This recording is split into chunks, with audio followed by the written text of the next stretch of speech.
Assalamualaikum warahmatullahi wabarakatuh. Perkenalkan, nama saya Pinkan Sofiatus Putri dengan nomor NIM 1911110025. Di sini saya akan menerangkan tentang teori pemerolehan belajar bahasa. Untuk memenuhi tugas mata kuliah Psikolinguistik dan TBB yang dibimbing oleh Ibu Sutrima SPD MPD. Berikut ini adalah teori pemerolehan belajar bahasa. Pengertian pemerolehan bahasa. Pemerolehan bahasa atau akuisisi bahasa menurut Maxan dalam Mudini et al. 2016 adalah suatu proses penguasaan bahasa yang dilakukan oleh seseorang secara tidak sadar, implisit, dan informal.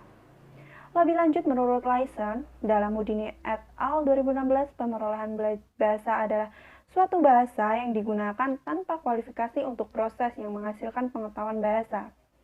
Pengetahuan bahasa pada penutur bahasa disebut pemerolehan bahasa. Artinya, seorang penutur bahasa menggunakan bahasa tanpa lebih dahulu mempelajari bahasa tersebut. Selanjutnya, menurut Strock and Downs dalam Mudini et al. 2016, pemerolehan bahasa dan akuisisi bahasa adalah suatu proses anak-anak mencapai kelancaran dalam bahasa. Bahasa di sini yang dimaksud adalah bahasa ibunya.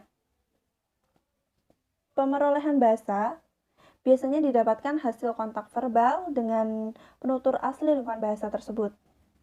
Dengan demikian, istilah pemerolehan bahasa mengacu ada pada penguasaan bahasa secara tidak disadari dan tidak dipengaruhi oleh pengajaran bahasa tentang sistem kaidah dalam bahasa yang dipelajari. Pada hakikatnya, pemerolehan bahasa anak melibatkan dua keterampilan, yaitu kemampuan untuk menghasilkan tuturan secara spontan dan kemampuan memahami tuturan orang lain. Jika dikaitkan dengan hal itu, maka yang dimaksud dengan pemerolehan bahasa adalah proses memiliki kemampuan bahasa. Selanjutnya adalah teori pemerolehan bahasa. Setelah tadi saya menjelaskan tentang pengertiannya, dan berikut ini adalah teori pemerolehan bahasa. Yang pertama, terdapat teori behaviorisme. Teori ini menyoroti aspek perilaku kebahasaan yang diamati langsung dalam hubungan antara rangsangan atau stimulus dan reaksi atau respons. Perilaku bahasa yang efektif adalah membuat reaksi yang tepat terhadap rangsangan.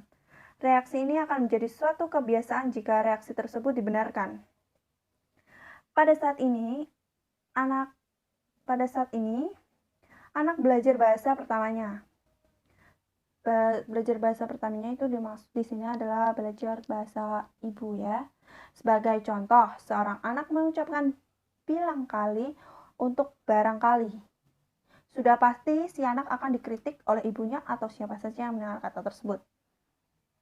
Apabila suatu ketika si anak mengucapkan barangkali dengan tepat, ia tidak akan mendapatkan kritikan karena pengucapannya sudah benar.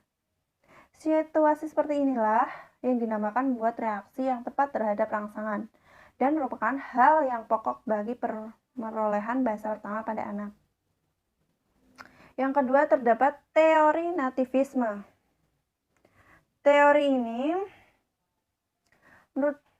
menurut Chomsky merupakan penganut nativisme. Menurutnya, bahasa hanya dikuasai oleh manusia. Binatang tidak mungkin dapat menguasai bahasa manusia. Menurut aliran ini, bahasa adalah sesuatu yang kompleks dan rumit, sehingga mustahil dapat dikuasai dalam waktu yang singkat melalui peniruan. Nativisme juga percaya bahwa setiap manusia yang lahir sudah dibekali dengan suatu alat untuk memperoleh bahasa, atau Language Acquisition Device yang disingkat LED. Sebagai contoh, seorang anak yang dibesarkan di lingkungan Amerika sudah pasti bahasa Inggris lah yang menjadi bahasa pertamanya. Yang ketiga, terdapat teori kognitivisme. Aliran ini berawal dari pernyataan Jean Piaget pada 1926 yang berbunyi logical thinking underline both linguistic and non-linguistic development. Pernyataan ini memancing para ahli psikolog kognitif menerangkan pertumbuhan kemampuan berbahasa karena menilai penjelasan Chomsky tentang hal itu belum memuaskan. Penguasaan dan pengembangan bahasa anak ditentukan oleh daya kognitifnya. Lingkungan tidak serta-merta memberikan pengaruh terhadap perkembangan intelektual dan bahasa anak. Kalau si anak sendiri tidak melibatkan secara aktif dengan lingkungannya, dengan kata lain, anaklah yang berperan aktif untuk terlibat dengan lingkungannya agar penguasaan bahasanya dapat diperkembang secara optimal. Selanjutnya terdapat teori interaksionisme. Teori interaksionisme beranggapan bahwa pemerolehan bahasa merupakan hasil interaksi antara kemampuan mental, pembelajaran, dan lingkungan bahasa. Pemerolehan bahasa itu berhubungan dengan adanya interaksi antara masukan atau input dan kemampuan internal yang dimiliki pembelajar. Dalam pemerolehan bahasa pertama anak, sangat dipengaruhi oleh faktor internal dan eksternal. Benar jika ada teori yang mengatakan bahwa kemampuan berbahasa si anak telah ada sejak lahir atau telah ada LED. Hal ini telah dibuktikan oleh berbagai penemuan seperti yang telah dilakukan oleh Howard Rader. Dia mengatakan bahwa sejak lahir anak telah dibekali berbagai kecerdasan. Menurut si Howard Rader. Sekarang saya akan menerangkan tentang pengertian bahasa kedua. Menurut Cair and Augustine, pemerolehan bahasa kedua adalah tentang bertahap yang dimulai dari menguasai bahasa pertama atau B1. Tambah sedikit mengetahui bahasa kedua, lalu penguasaan bahasa kedua meningkat secara bertahap sampai akhirnya penguasaan bahasa kedua sama baiknya dengan bahasa pertama. Menurut Collett, bahasa kedua adalah bahasa yang diperoleh anak setelah mereka memperoleh bahasa pertama.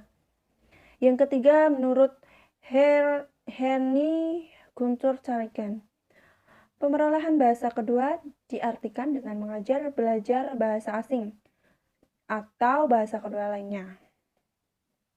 Yang keempat, menurut Darjowidodo, pemerolehan bahasa kedua diperoleh melalui proses orang dewasa yang belajar di kelas adalah pembelajaran secara formal diperbandingkan dengan bahasa pertama secara alamiah.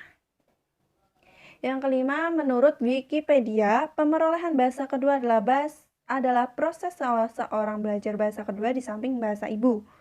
Mereka mengacu pada aspek sadar bawah sadar dari masing-masing proses.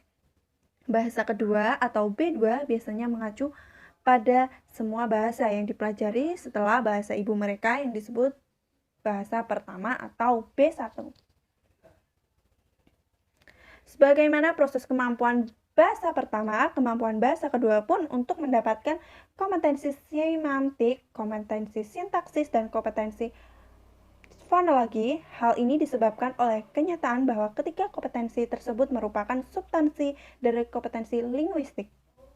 Proses penguasaan bahasa kedua mempunyai ciri-ciri sebagai berikut. Yang pertama, proses belajar bahasa secara sengaja. Yang kedua, berlangsung setelah terdidik berada di sekolah. Yang ketiga, lingkungan sekolah sangat menentukan. Yang keempat, motivasi si terdidik tidak sekuat saat mempelajari bahasa pertama. Yang kelima, waktunya terbatas. Yang keenam, si terdidik tidak mempunyai banyak waktu untuk mempraktekkan bahasa yang dipelajari. Yang ketujuh, bahasa pertama dipengaruhi oleh proses belajar bahasa kedua.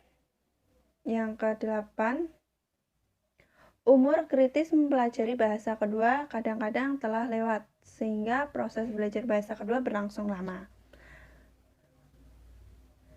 Nah, jadi di sini saya telah menjelaskan bahwa teori berbahasa adalah sebuah teori yang mempelajari tentang bahasa pertama atau kita sering sebut bahasa ibu. Dan bahasa kedua biasanya kita peroleh setelah kita mendapatkan pendidikan formal. Seperti itu ya.